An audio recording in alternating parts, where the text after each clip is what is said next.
In a small, secluded village nestled between towering mountains and ancient trees, there lived a girl named Lyra. She had always felt a pull towards the world beyond the village, a world she only knew through her imagination. Her village was quiet, untouched by the speed of the outside world, and filled with people content with their simple lives. But Lyra was different.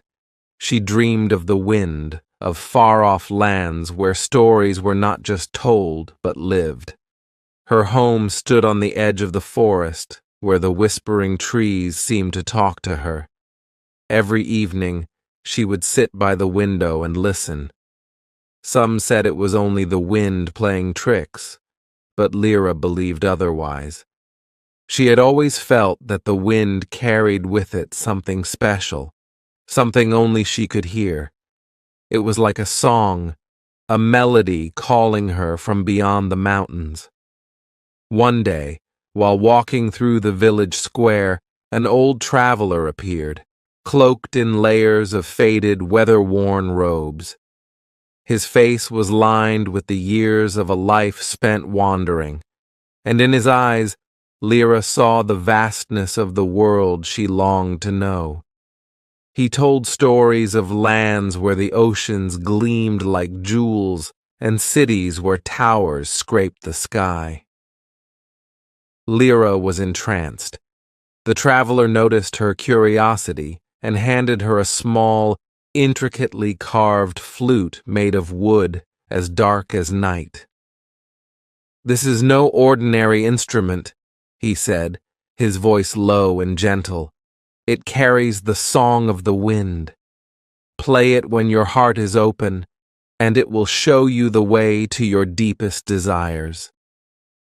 That night, with the flute in hand, Lyra walked into the forest. The moon hung low, casting a silver glow on the path ahead, and the wind began to hum around her. She lifted the flute to her lips and played. The notes that flowed from it were unlike anything she had ever heard, soft and sweet, yet filled with an ancient power. As the melody danced on the breeze, the trees began to sway, and the air thickened with magic. Suddenly, the forest shifted around her. The familiar trees and paths melted away, replaced by a vast meadow bathed in the golden light of a rising sun. Lyra was no longer in her village. She stood at the edge of a new world, one brimming with possibilities. Before her stretched a landscape of rolling hills, rivers sparkling like silver threads, and distant mountains with peaks hidden in the clouds. And there, in the wind, she heard it. The song that had always called to her. It was no longer a whisper, but a full, vibrant symphony, beckoning her forward. Lyra walked, her heart light, her spirit soaring. Every step she took brought her closer to the unknown, yet it felt as though she had always belonged here. The wind, now her constant companion, guided her through forests where ancient creatures watched her pass, and across rivers where the water sang as she crossed. She came to a city of light, its streets paved with cobblestones that shimmered underfoot, and towers that reached towards the heavens. The people there smiled at her as if they knew her, as if they had been waiting for her. In the center of the city stood a grand hall, its doors wide open, welcoming her inside. Within, she found a circle of musicians, each playing an instrument crafted from nature itself, harps of woven vines, drums of hollowed stones, and flutes of crystal-clear water. They played the same melody that had carried her through the wind. She joined them, lifting her flute to her lips once more. As she played, the music became one with her soul. She realized then that the song of the wind was not just a call to adventure, it was the song of her own heart. It had always been inside her, waiting to be set free. The wind had merely shown her the way. From that day on, Lyra became a part of the music of the world. She wandered from place to place, her flute in hand, bringing the magic of the wind to those who were ready to hear it. The villagers back home often wondered what had become of her, but those who listened closely to the wind would sometimes hear a melody, soft and sweet, carried from the distant lands.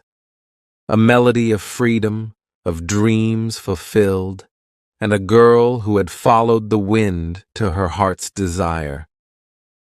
As Lyra traveled, the world unfolded before her in ways she had never imagined. Every place she visited seemed to carry a piece of the melody she had played on that first night, each note leading her deeper into the unknown, yet always feeling like home. One day, while passing through a dense forest with trees so tall they seemed to touch the sky, Lyra heard something unusual. It wasn't the usual hum of the wind, nor the gentle rustle of leaves. It was a low, mournful cry, like the sound of a creature in distress. She followed the sound, her heart heavy with concern, her flute held tightly in her hand. The cry led her to a glade where a great silver wolf lay, its fur matted with dirt, and its leg caught in a cruel, rusted trap. The wolf's eyes, once fierce and proud, were now filled with pain. Lyra knelt beside the creature, feeling a deep connection she couldn't explain. Without thinking, she began to play her flute. The melody was soft, soothing, and filled with compassion. As the music filled the air, the forest seemed to breathe with her, and the trap around the wolf's leg slowly loosened, as if enchanted by the notes. The moment the wolf was free, it stood up, limping slightly, but its eyes now clear and filled with gratitude. The wolf did not run away. Instead, it stayed by Lyra's side, watching her with a silent understanding. She reached out cautiously, and to her surprise, the wolf bowed its head, allowing her to gently touch its fur. It was then that Lyra understood. The wolf was not just any creature of the forest. It was a guardian, a spirit bound to this land, wounded by forces that sought to disrupt the balance of nature. As days passed, the wolf, whom Lyra named Silvra, became her constant companion. Together, they journeyed deeper into the wild lands, where the wind was stronger and the magic of the world more intense. The more they traveled, the more Lyra realized that her music had the power to heal, not just wounds, but the very essence of the world itself. The land was suffering, rivers ran dry, forests were withering, and the skies grew darker with each passing day. Whispers among the people spoke of a great shadow rising, a force that sought to silence the song of the wind and bring about an age of silence. Lyra felt the weight of the responsibility on her shoulders. She had always thought the wind's song was only for her, but now she knew it was much more. It was a call to restore the balance, to protect the world from the shadow that threatened to consume it. One evening, as they camped by a riverbank, Silvra sat beside her, the flames of the fire reflecting in his silver fur. His eyes, wise and deep, seemed to speak without words, Lyra knew what he was telling her. There was a place she needed to go, a place where the source of the shadow lay hidden. The next morning, they set off toward the mountains where the sky seemed to meet the earth. As they climbed higher, the air grew colder, and the wind, which had always been her guide, now felt strained, as though it was struggling to reach her. The once harmonious melody was faltering, interrupted by harsh, dissonant notes. At the peak of the highest mountain, they found it, a fortress of stone and ice, cold and foreboding, surrounded by an unnatural silence. This was the heart of the shadow. Lyra felt a tremor of fear, but Silvra stood by her side, unyielding. She took a deep breath and lifted her flute to her lips. This time, the music did not come easily. The air was thick with the weight of darkness, but she played on, her notes fighting through the silence, piercing the stillness with their purity. Suddenly, the ground beneath them trembled, and from the shadows emerged a figure cloaked in black, its form shifting like smoke. It was the embodiment of the silence, the force that sought to end the song of the wind. Its eyes glowed with malice as it moved toward Lyra, but she stood her ground, her music growing stronger with each note. The wind, once faint, began to pick up, swirling around her and Silvra.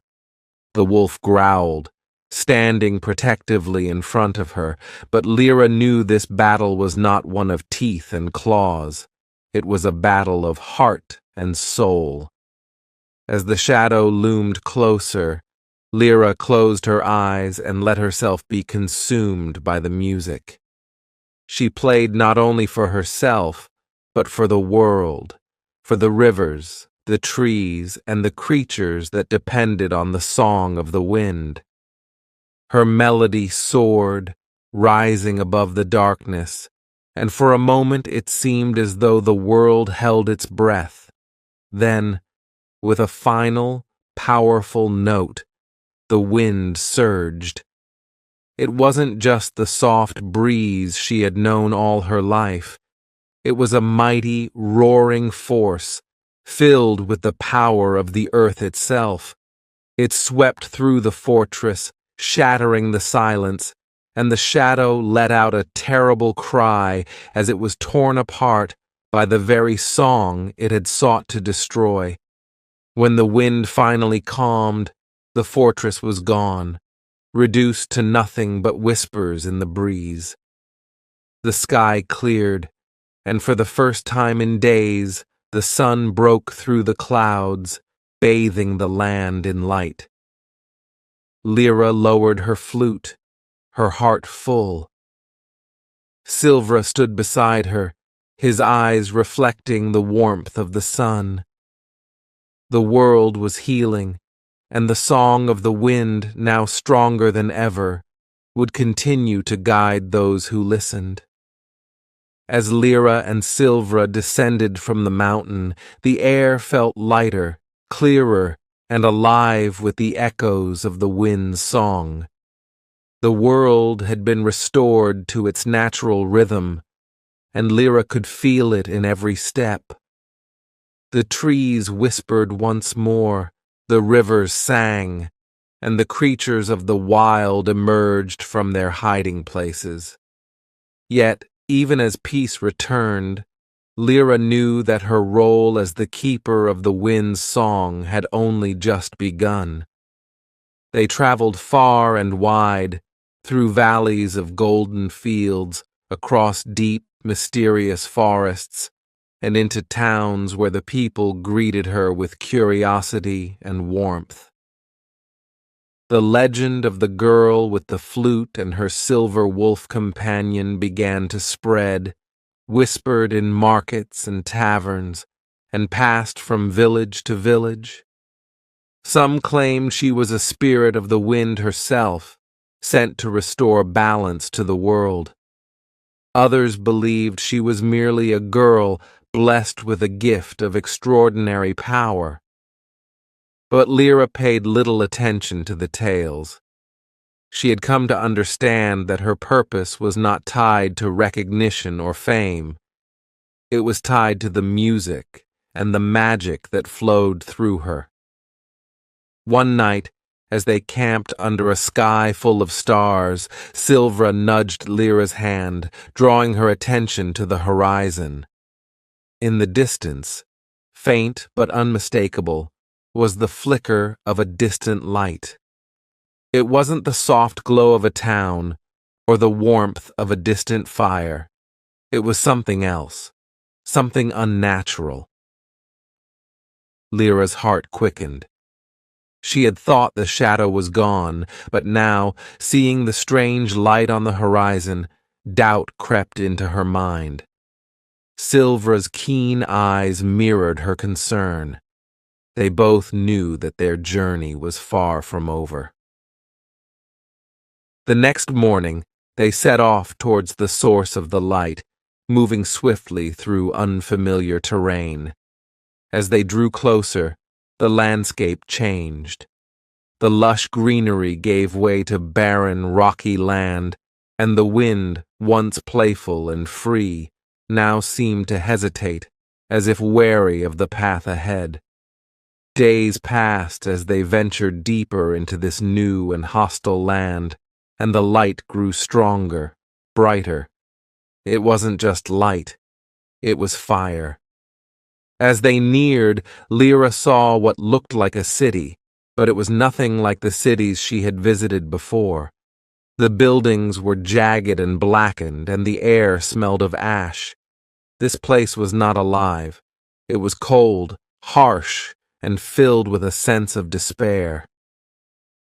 In the center of the city stood a great tower, and at its peak burned a flame that pulsed with unnatural energy. Lyra felt its oppressive force pressing down on her, but she didn't turn away. She knew she had to go on. As she and Silvra approached the tower, figures began to emerge from the shadows. People, but not quite. Their eyes were dull, their movements slow and heavy, as if they were bound by invisible chains. They were silent, yet their faces were etched with pain. It was as if the very light of their souls had been drained away by the fire that burned above them. Lyra felt a deep sadness wash over her. These people were trapped, enslaved by whatever dark power had claimed this place. She knew that her music could free them, but as she reached for her flute, she hesitated.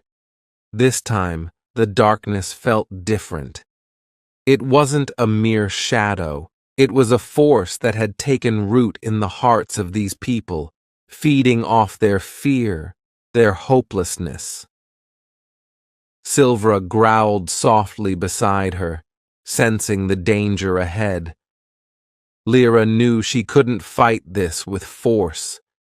She needed to reach them in another way, through the wind's song. But this time, it wouldn't be enough to simply play the flute. She needed to connect with the very heart of the people, to awaken something within them that they had long forgotten.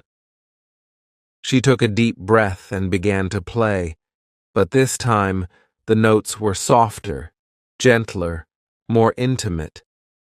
The melody was not one of triumph or power. It was a song of remembrance, a call to something deeper. It was a song that spoke of home, of love, of the things that made life worth living. At first, the people didn't respond. Their eyes remained dull, their movements sluggish.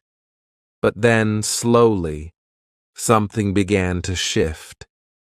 A woman in the crowd lifted her head, her eyes flickering with a faint light.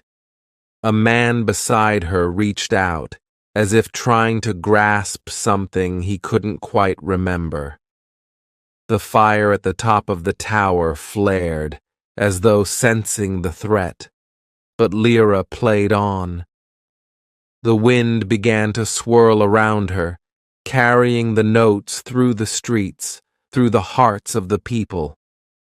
One by one, they began to wake from their trance. Their eyes brightened, their faces softened, and the heaviness that had bound them began to lift. But the tower fought back. The fire roared, its flames twisting and lashing out like a living thing. Lyra could feel the force of it, trying to silence her, but she stood firm, her music unwavering. Silvra, sensing the danger, leapt forward, his silver fur gleaming in the firelight as he bounded toward the tower. He reached the base of the structure and let out a deep, resonating howl. The sound echoed through the city, joining with Lyra's melody, and for a moment the flames faltered. With a final surge of energy, Lyra played the strongest note she had ever played. The wind rose, fierce and unstoppable, and it tore through the city, sweeping up the flames and extinguishing them in a single, powerful gust. The fire at the top of the tower went out, leaving only darkness behind. As the wind died down, the city was silent. But it was a different kind of silence, a peaceful one. The people, now free from the fire's grasp, looked around in wonder, as if seeing the world for the first time. Lyra lowered her flute, her heart pounding in her chest. Silvra returned to her side, his eyes calm but watchful. They had won, but Lyra knew that this was just one battle in a much larger fight. The shadow that had once threatened the world might have been driven back, but its remnants still lingered, feeding on the fears and doubts of the world. As Lyra and Silvra moved on from the city, the weight of their recent victory still lingered in the air. The flame that had burned atop the dark tower was gone, and the people were free. Yet Lyra knew that this world held many more shadows, hidden places where light had yet to touch. The wind's song, though strong, now carried a note of warning, a subtle undercurrent that spoke of an even greater danger stirring in the world. It was on a quiet morning, as they made their way through the edge of an ancient forest, that Lyra felt a shift in the wind. For weeks, the wind had been a familiar companion, soft, playful, and reassuring. But now it was different. It wasn't just guiding her, it was urging her, almost pulling her toward something unseen. Silvra, ever attuned to the changes in the world around them, pricked his ears forward, his gaze fixed on a distant peak that rose on the horizon. The mountain was shrouded in mist, its top lost in the clouds, and Lyra sensed that whatever lay there was calling to her. As they approached the base of the mountain, the path grew narrower, winding through thick trees whose roots twisted like old bones. The forest here was ancient, older than any place Lyra had ever seen, and it hummed with a magic so old that it felt almost like the very breath of the earth. Lyra paused, feeling the deep presence of the land beneath her feet. "This place, it's alive," she whispered, more to herself than to Silvra. The wolf, as if in agreement, sniffed the air, his fur bristling slightly, as if sensing something on the wind. They pressed on, the mist growing thicker the higher they climbed. After hours of walking, the trees thinned, revealing a hidden plateau. In the center stood a stone archway, weathered and ancient, covered in moss and vines. It was clear this place had not been touched by human hands for centuries. But it wasn't the archway that drew Lyra's attention. It was the faint shimmer of light that flickered just beyond it. She stepped closer, her heart racing. The light wasn't fire or magic she had seen before. It was like the glow of 1,000 stars trapped in the air, swirling softly in the shape of a doorway. Lyra reached out, her fingers brushing the edge of the shimmering portal, and a wave of warmth flooded through her. Without hesitation, she stepped through. The world around her shifted in an instant. Gone was the mountain, the forest, and the mist. Lyra found herself standing in a landscape unlike anything she had ever known, a place where the sky stretched out in every direction, swirling with colors that shifted and changed like a living painting. The ground beneath her feet was soft and glowing, as if made of light itself. Silvra appeared beside her, his silver fur reflecting the colors of the sky.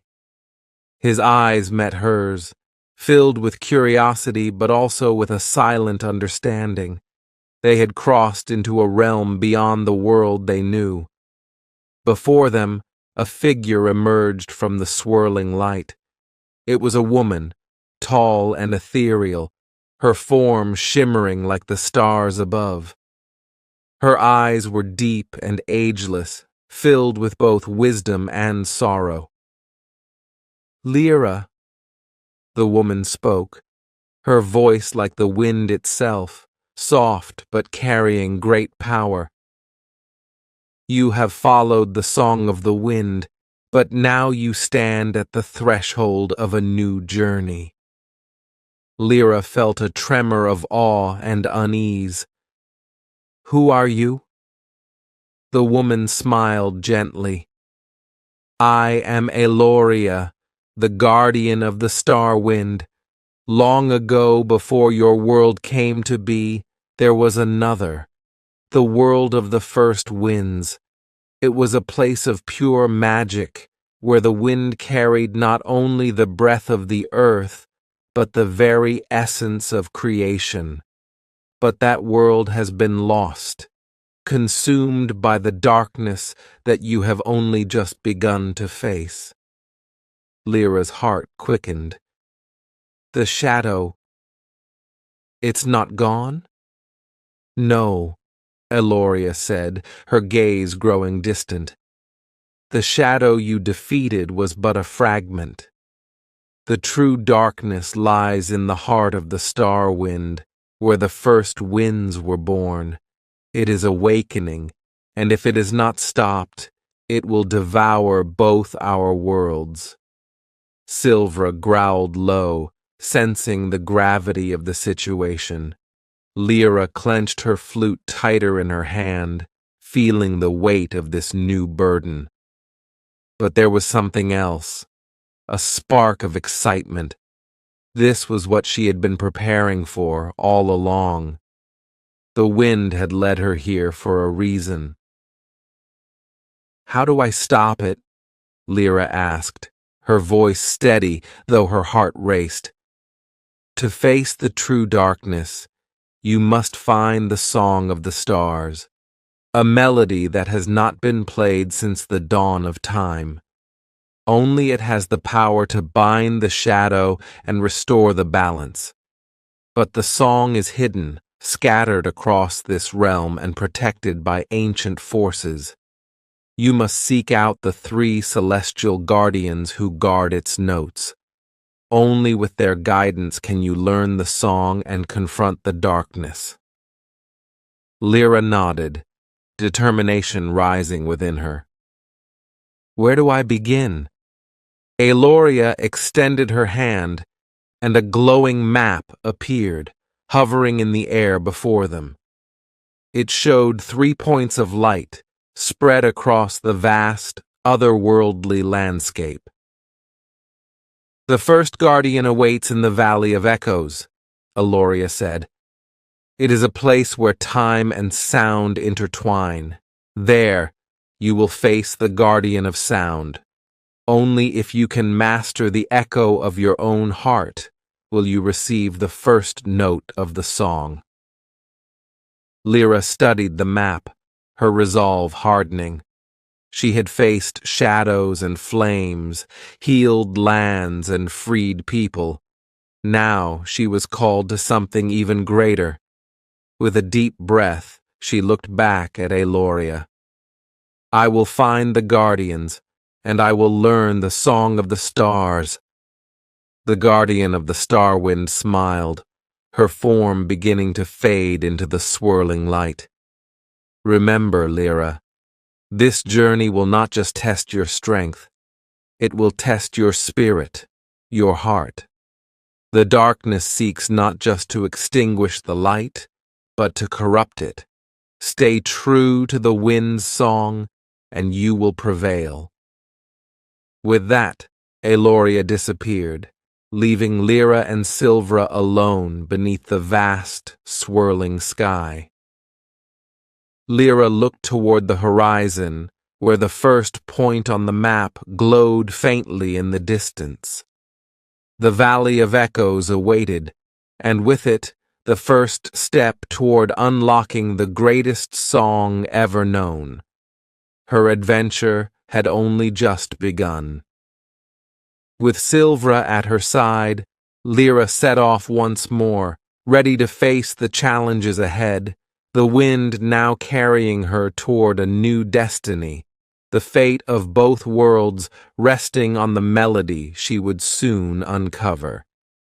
In the Valley of Echoes, the first guardian, an ancient being made of pure sound, tested Lyra with illusions of her deepest fears and desires, warping the echoes of her own heart. For days, she wandered through endless reflections of herself, each one trying to break her spirit. But with Silvra by her side, and the song of the wind in her heart, Lyra found her true voice, shattering the illusions and earning the first note of the song. Her second trial took her to the mirror plains, where the guardian of light waited. Here, the landscape reflected every emotion, every thought she had, turning her inner struggles into physical manifestations. She was forced to face her doubts, her regrets, and the burden of the responsibility she carried.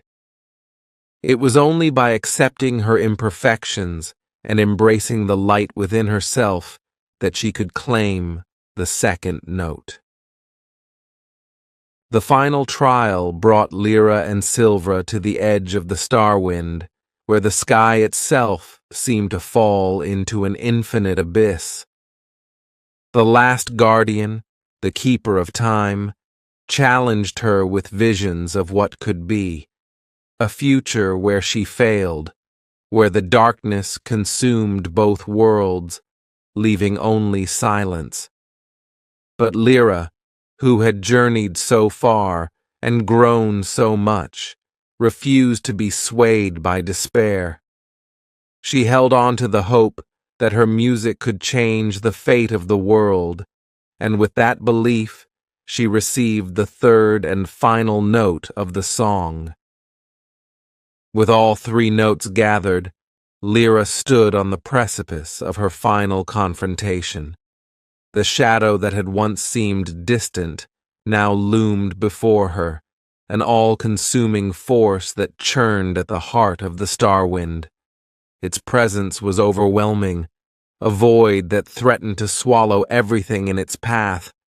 But Lyra had not come this far to falter. She raised her flute, Silvra standing firm beside her, and began to play. The notes of the Song of the Stars rang out, soft at first, then growing in strength. Each note carried the power of the wind, of light, of time itself. The melody was unlike any she had ever played before, ancient, vast, and full of life. The shadow recoiled, its tendrils of darkness lashing out, trying to extinguish the sound. But Lyra did not stop. Her music rose above the darkness, filling the void with light and hope.